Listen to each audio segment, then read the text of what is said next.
Lovely to speak to you. So congratulations, because you have signed a new contract with England. I know that you spoke to talkSPORT Stuart Pearce, Adrian Durham, and you said that you wanted to remain with England after the World Cup. So no big surprise for our listeners, but how long has this been in the works? Well, there was full focus on the qualification process, of course, and the main reasons why I took the job in the first place was the group of players. I wanted to be close to this group of players. I wanted to coach this amazing group of players, and the second one was the trust and the support from the federation from the start. And these things only grew stronger, especially then in the qualification campaign. And then we started talking after the qualifications. The FA wanted to commit for 2 more years. I wanted to commit and was happy to commit for 2 more years and complete the full cycle of 2 tournaments. So this is what we do now.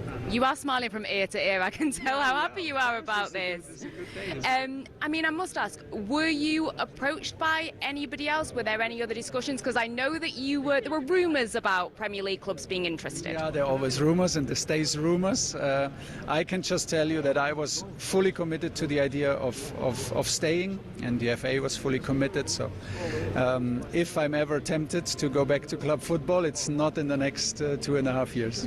So you've set the record straight there. Now, we've just learned that England will be facing Spain and Croatia, as they did in their first ever Nations League tournament, and the Czech Republic. We've got a repeat of the Euros final. What's your reaction to this draw? Yeah, a lot of stories around it. It's a difficult draw. I think that was clear from the start, because we were in pot 3 of very strong opponents in all the other pots. So that's what it is. Lee Carsley made sure that we are back in League A. That's where we want to be.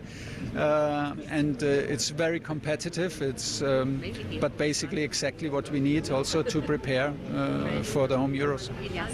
Now, we saw you in the stands at West Ham versus Manchester United. I have to ask, Kobbie, Mainoo, Harry Maguire, Luke Shaw, we're all in the starting lineup for the visitors. Don't know if you noticed, but they haven't really featured in your plans so far. But what is the likelihood of any of those names being in your next England camp? They were always in the picture, but they are like more so now in the picture.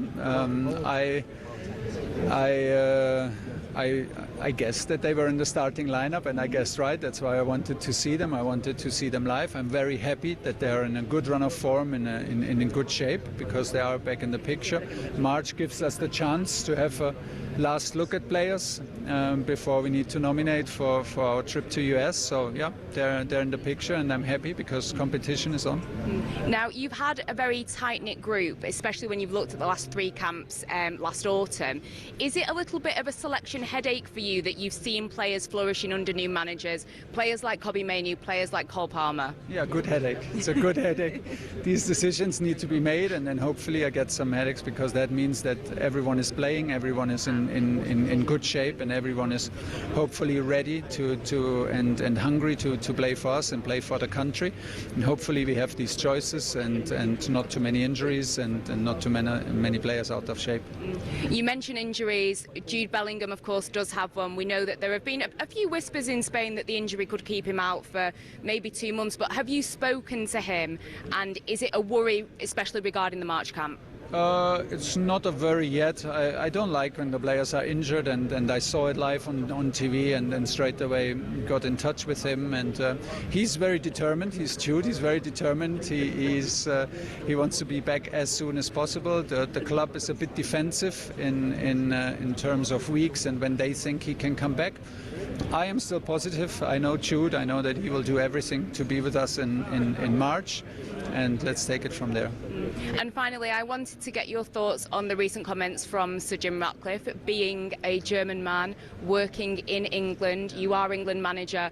Just wanted to get your thoughts on some of the things that he said. Yeah, I don't know the statement in detail. I just heard that he already regrets, I think, the choice of words, which is fair enough. I'm very happy to have the chance to work in England. I feel very welcome, and I'm very proud to be the coach of England. So this is my statement to that. I don't know the further details, so I would like not further comment. Thank you very much for speaking to us. Good work. That was our very own Angelina Kelly out in Brussels for the Nations League draw, speaking to England manager Thomas Tuchel. Great questions. Yeah, Great work, Angelina. Well done to you. A reminder, England have been drawn against Spain, Croatia and the Czech Republic. We'll hopefully hear from the Wales boss, Craig Bellamy, before we end the show. Right, should we take a quick Big Ange call? You've heard what I've had to say and what Bentley's had to say. What do you, the Spurs and football fans, make of what he said on the overlap? Jay's a Tottenham fan. Hi, Jay. Hello there, boys. You all right? I'm good, man. I'm good. What do you make of it all? Good. Good. I'm listening to the show all the time. I just really enjoy it. I just Thanks, wanted to phone in.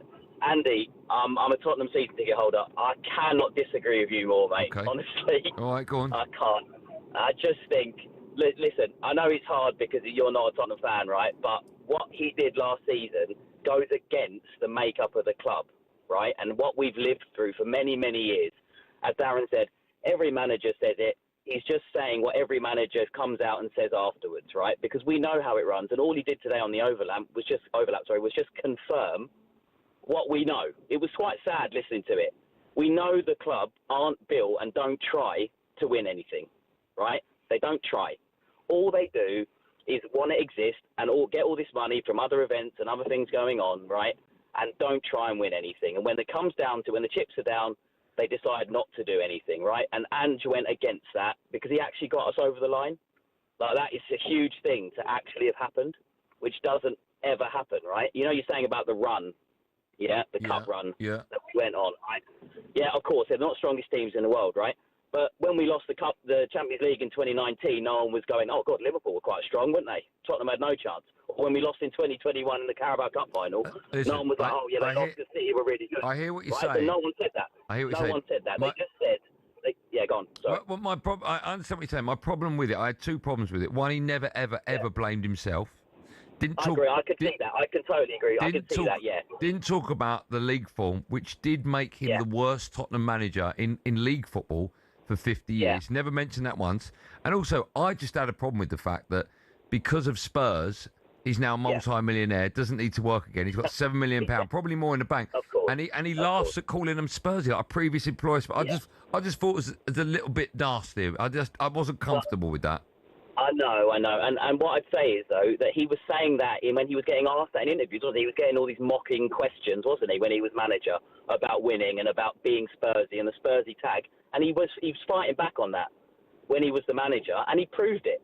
The whole, I win something in my second season thing, he backed up what he said, right? Which I don't think a lot of people in the media sphere really liked, that he just did what he was, because you couldn't make fun of him anymore, right? And then, after all of that, he's now been fired.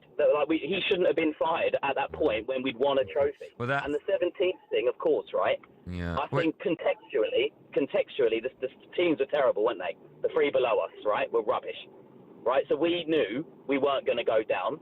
So he parked the league, like Darren said. He parked the league, and we took the hit on some terrible games. But I'll tell you what, just to say, right, we went into every single one of those games feeling like we might actually win. I wasn't doing that with Thomas Frank. Okay, Jay, listen, I hear what you're saying. I understand what you're saying. Everyone can have their I just felt a little bit uneasy, the fact that he's taken the money and he's literally stuck two fingers at the club. Yeah, but he's given him a trophy as well, so $7 million for a trophy. There you go, lads. Yeah. Enjoy that. Fine. But we're not talking about the other side, which was the fact that he's the worst league manager they've ever had. Yeah, but he parked it, then he said, I would park that with a trophy. Yeah, he made a conscious decision to lose games, yeah.